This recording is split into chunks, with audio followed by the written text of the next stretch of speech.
폐하 이제 그만 푸시옵소서.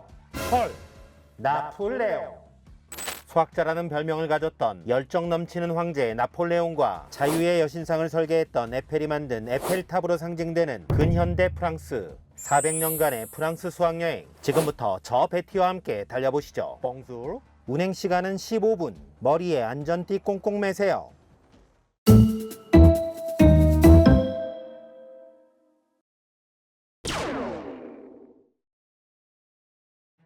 거기떠 에르고슴. 프랑스의 거장 르네 데카르트의 근대 철학의 서막을 알리는 개회사였습니다. 데카르트는 대수학과 기하학을 합친 좌표 기하학을 만들어 미적분 탄생의 물꼬를 터주고 SF 소설 기계적 우주론으로 아이작 뉴턴에게 많은 영감을 주었던 프랑스의 위대한 지성이었죠. 데카르트의 친구이자 성직자였던 마렉 메르세는 당시 파리 과학계의 마당발로 과학동호회 파리 아카데미의 리더였죠. 여기에는 수학자 데자르고와 페르마는 물론 아빠 따라 놀러온 꼬마 파스칼도 있었습니다. 당시 유행했던 문제는 원뿔 곡선이었습니다. 케플러에 의해 지구가 태양 주위를 타원 궤도로 도는 것이 밝혀지고 르네상스 그림에 원근법과 소실점이 도입되면서 원뿔 곡선에 수학이라는 도구를 입혀야 했습니다. 그리고 마침내 데자르고와 파스칼은 사형기하학을 만들어내죠. 이후 만능 수학자로 성장한 파스칼은 페르마와 서신을 교환하며 확률론의 기초를 다지기도 합니다. 또 하나의 유행은 정수론이었는데 동호회장 메르세는 메르센 수소와 완전수를, 또 등장한 페르마는 페르마의 마지막 정리 등등 문제만 오지게 내고 여백이 부족해 증명은 남기지 않는다며 350년간 많은 수학자들을 괴롭혔죠. 하지만 정작 이들이 활동하던 시기 프랑스는 과학자로 성장할 수 있는 곳이 아니었죠. 종교적 관용이란 없었고 신분제의 굴레에 갇혀 귀족이 평민을, 남편이 부인을 폭행해도 아무 문제가 없는 한마디로 꼰대스런 나라였습니다. 1726년 프랑스의 계몽주의 사상가 볼테르는 평민이라는 이유로 귀족에게 구타를 당하고 영국으로 쫓겨나는 신세가 되었습니다. 이듬해 런던에서는 세계 과학자 아이작 뉴턴의 장례식이 거행되었는데 이를 구경하던 볼테르는 입을 다물 수 없었습니다. 뉴턴이 아무리 위대하다지만 한갓 과학자에게 성대한 장례식과 웨스트민스터 사원의 명당 자리를 제공하는 것은 프랑스에서는 있을 수 없는 일이었죠. 77년 전 해외에서 생을 마감한 데카르트의 쓸쓸한 죽음과는 대조되는 일이었습니다. 이후 볼테르는 꼰대의 나라 고국 프랑스로 돌아와 영국 서간, 뉴턴 철학 원론 등을 출간하며 프랑스의 영국과 뉴턴을 알립니다. 뉴턴이 누구? 이때까지만 해도 프랑스의 과학계는 데카르트주의, 즉 SF 소설에 빠져 뉴턴의 프린키피아는 거들떠보지도 않은 상태였죠. 프린키피아라니! 이는 뉴턴이 행성의 운동을 설명한 책으로 관측해보니 그렇게 돌던데에서 수학적으로 그렇게 돌 수밖에 없다를 증명한 위대한 수학책이었습니다. 하지만 굳이 기하학과 라틴어로 설명하는 뉴턴, 영국에서도 프린키피아를 아무나 해석하지 못했으니 프랑스까지 퍼질 여력이 없었습니다.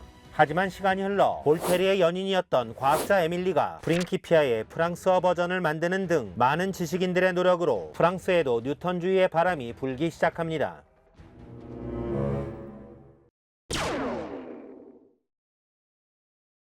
(18세기) 이후 계몽주의 시대가 열리면서 지식은 국력! 군주들이 학자들을 파격적으로 대우해주고 국가요직에 배치하기 시작합니다. 대표적인 계몽군주로는 프로이센의 프리드리히 대왕, 러시아의 예카테리나 여왕, 그리고 프랑스의 나폴레옹 황제 등이 있었죠. 프리드리히 대왕은 선친이 세웠던 베를린 아카데미의 세계적인 학자들을 초빙하는데 이 중에는 이과계의 오일러, 문과계의 볼테르도 있었죠. 특히 오일러는 프리드리히가 외눈박이라고 놀려대는 악조건 속에서도 25년을 근속하며 베를린 아카데미를 세계적인 학술기관으로 성장시키고 예카테리나의 상트페테르부르크 아카데미로 이직합니다. 오일러의 후임은 프랑스의 신성 라그랑주였죠. 1789년 프랑스는 적경기를 맞이합니다. 프랑스 대혁명. 평민들은 먹을 빵조차 없는데 왕실은 사치를 즐기고 있었죠. 성남민중은 바큐 감옥 습격 사건을 시작으로 공화정을 세우고 루이 16세와 마리 앙뚜아네트의 목을 날려버립니다. 하지만 공화정을 이끈 자코뱅파의 로베스피에르는 공포정치로 세계의 화학자 라부아지에의 목마저 날려버리죠. 라그랑주는 이를 두고 그의 머리를 치는 데는 1분도 안 걸리지만 다시 만들려면 100년도 더 걸릴 것이다 라고 탄식했습니다. 라부아지에가 처형된 지 2달 후 공포정치를 참을 수 없었던 의회는 이번엔 로베스피에르의 목을 날려버리고 5명의 총재가 운영하는 총재정부가 시작되지만 혼란은 멈추지 않았습니다.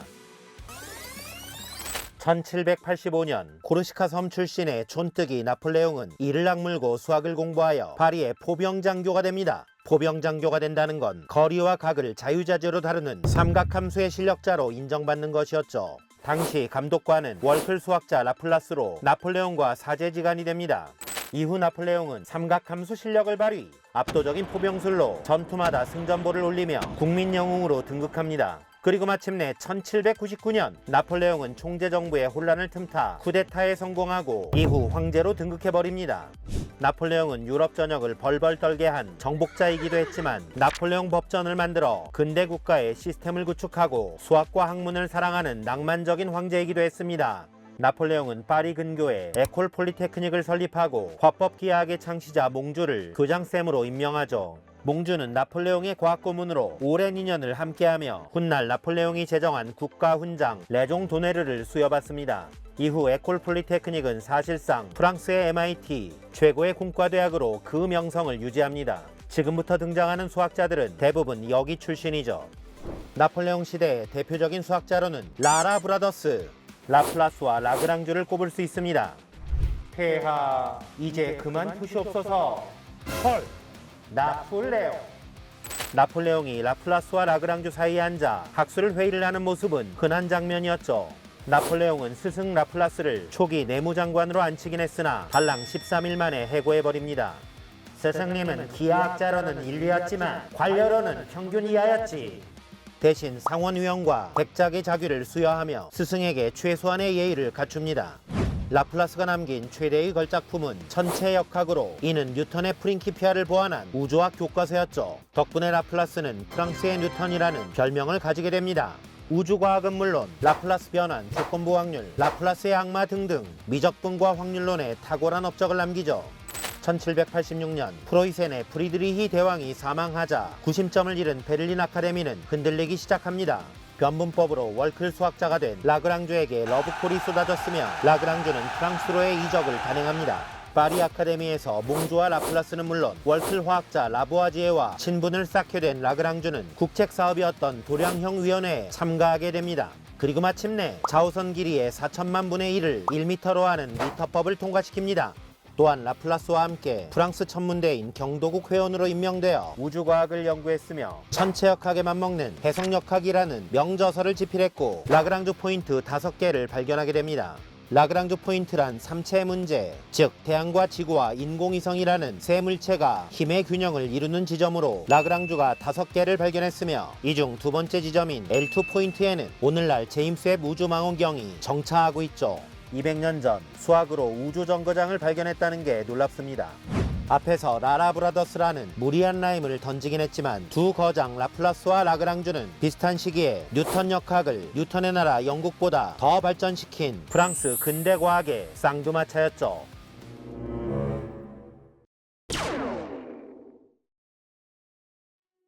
라라 브라더스 이후 프랑스의 수학은 프리에, 푸아송, 코시 갈루아 등 황금기를 제대로 맞이합니다. 라그랑주의 제자였던 조제프 프리에는 프리의 급수로 유명합니다. 이는 모든 주기함수는 사인 코사인 함수의 합으로 나타낼 수 있다는 역대급 이론으로 프리에 덕분에 오늘날 녹음 파일의 잡음 하나쯤은 핀셋으로 제거할 수 있게 되었죠. 프리에의 바통을 받은 푸아송은 프리의 급수를 진전시켰으며 역대급 통계이론 푸아송 분포를 탄생시킵니다. 이후 에콜 폴리테크닉을 수석 졸업하고 모교의 교수가 된 코시는 복소함수론, 무한급수, 코시 슈바르츠 부등식, 입실론, 델타 문법 등등 수학의 전 영역에 초인적인 업적을 남깁니다. 독일에 가우스가 있었다면 프랑스에는 코시가 있었죠. 프랑스 근대 수학의 꽃은 20대 초반에 군론을 발표하며 오차 방정식에 일반해가 없음을 증명하고 석연치 않은 이유로 결투 끝에 세상을 떠난 갈루아가 피었습니다. 갈루아는 자신이 만든 논문을 코시와 프리에, 푸아송에게 전달했으나 코시는 설명이 부족하다는 이유로 프리에는 열병으로 사망하는 바람에 푸아송은 귀찮고 짜증나는 바람에 그의 위대한 이론이 묻힐 뻔하죠. 결투 전날 다급해진 갈루아는 절친이었던 슈발리에에게 그동안 만든 이론들을 방학 숙제 몰아서 하듯 넘겨주며 유언을 남깁니다. 훗날 이 깊은 내용을 이해하여 큰 혜택을 누리는 사람이 있길 바라네. 불행한 예감은 어김없이 적중합니다. 갈루아는 새벽에 결투에서 총알을 맞고 사망합니다. 군론이라는 꽃을 피웠지만 자신은 끝내 피어나지 못했죠. 한편 프랑스의 수학은 이미 가우스를 필두로 하는 독일에게 주도권을 내주고 정체기를 맞이하고 있었습니다. 갈루아 이후 뚜렷한 수학자를 못 내고 있었죠.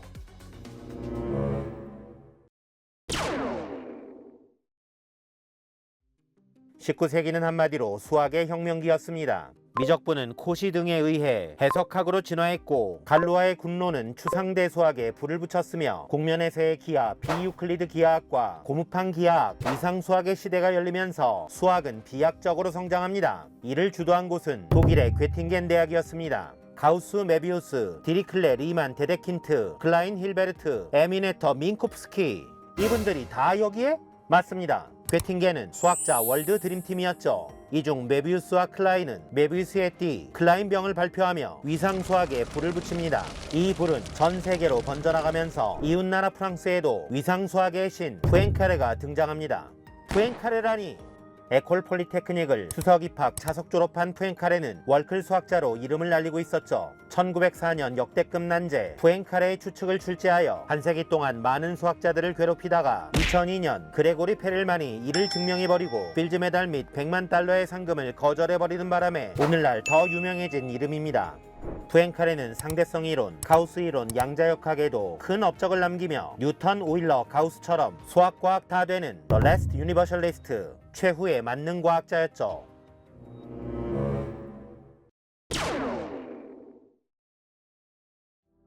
에펠탑은 1889년 프랑스 대혁명 100주년 기념으로 자유의 여신상을 설계했던 건축가 에펠이 만든 철탑입니다. 지금이야 파리의 랜드마크지만 당시에는 아름다운 파리의 미관을 해치는 고철덩어리라는 비난도 있었죠. 소설가 모파상은 에펠탑 내부의 식당에서 자주 식사를 했는데 이 식당이 에펠탑이 보이지 않는 유일한 장소라는 이유였습니다. Anyway, 높이 300m, 당시 세계 최고층 건축물이었던 에펠탑은 20세기를 밝히는 현대 공학기술의 금자탑이었죠. 2만 개 가까운 금속 조각이 삼각형 모양의 트러스 구조를 이루며 철근 7,000톤의 무게를 버틸 수 있죠. 아래에서 보면 오목한 사각형 모양을, 옆에서 보면 두 지수함수가 마주보는 대칭형 곡선을 이루고 있죠. 또한 에펠탑에는 프랑스 근대화를 이끈 72명의 거장들의 이름이 적혀 있는데 여기에는 몽주, 라부아지에 라플라스, 라그랑주, 푸리에 푸아송, 코시 등등 그냥 오늘 수업 복습되겠습니다. 어느덧 20세기를 맞이한 프랑스, 에펠탑이 보이는 파리에서 제2회 세계수학자대회가 열립니다. 이 대회는 힐베르트의 23개의 문제로 수학사의 한 페이지를 장식합니다. 독일의 괴팅겐에서 세계 수학을 주도하던 힐베르트는 연속체 가설, 골드바흐의 추측, 리만 가설 등 20세기가 풀어야 할 23개의 숙제를 던지며 인류는 모든 문제를 풀 수 있거나 풀 수 없음을 증명할 수 있다고 자신감을 피력하죠. 힐베르트의 이 자신감은 러셀의 이발사 패러독스, 괴델의 불완전성 정리에 의해 산산조각이 나고 힐베르트는 우울한 말년을 보내게 됩니다. 20세기 프랑스의 수학은 니콜라 브르바키, 프랑스 고등과학원 IHES 등이 주도합니다. 니콜라 브르바키는 1935년 현대 수학을 제대로 정립해보자 라는 슬로건으로 배수기하학의 아버지 앙드레 베유가 조직한 수학자 그룹입니다. 이들은 현대 수학의 트렌드를 주도하며 수학 원론이라는 멋진 결과물을 만들어냅니다. 이후 로랑 슈바르츠, 장피에르 세르, 르네 톰, 그로센딕, 알렌 콘, 루이 리옹, 요코즈 등 쟁쟁한 필드 메달 수상자들을 쏟아내는데 이 중 절반 이상은 IHES 출신이었죠. 프랑스의 수학은 21세기에도 멈추지 않습니다. 라포르그, 베레너, 세드릭 빌라니, 응오바우쩌우, 아빌라, 뒤미닐 코팽 등 필드 메달 수상자를 계속 배출하고 있으며 이 중 거미 브로치를 달고 다니는 개성 넘치는 수학자 세드릭 빌라니는 제가 21세기 수학자 중 가장 좋아하는 인물로 푸엥카레 연구소 소장을 역임하고 프랑스의 국회의원이 되어 마크롱 대통령의 과학자문 역할을 합니다. 한국에는 살아있는 정리라는 책으로 소개된 바 있죠. 한편 역대 필드 메달 수학자의 국적만 봐도 미국 14명, 프랑스 13명으로 프랑스 수학의 위상을 알 수 있습니다. 미국의 14명 중 1명은 한국 태생의 허준희 교수였습니다.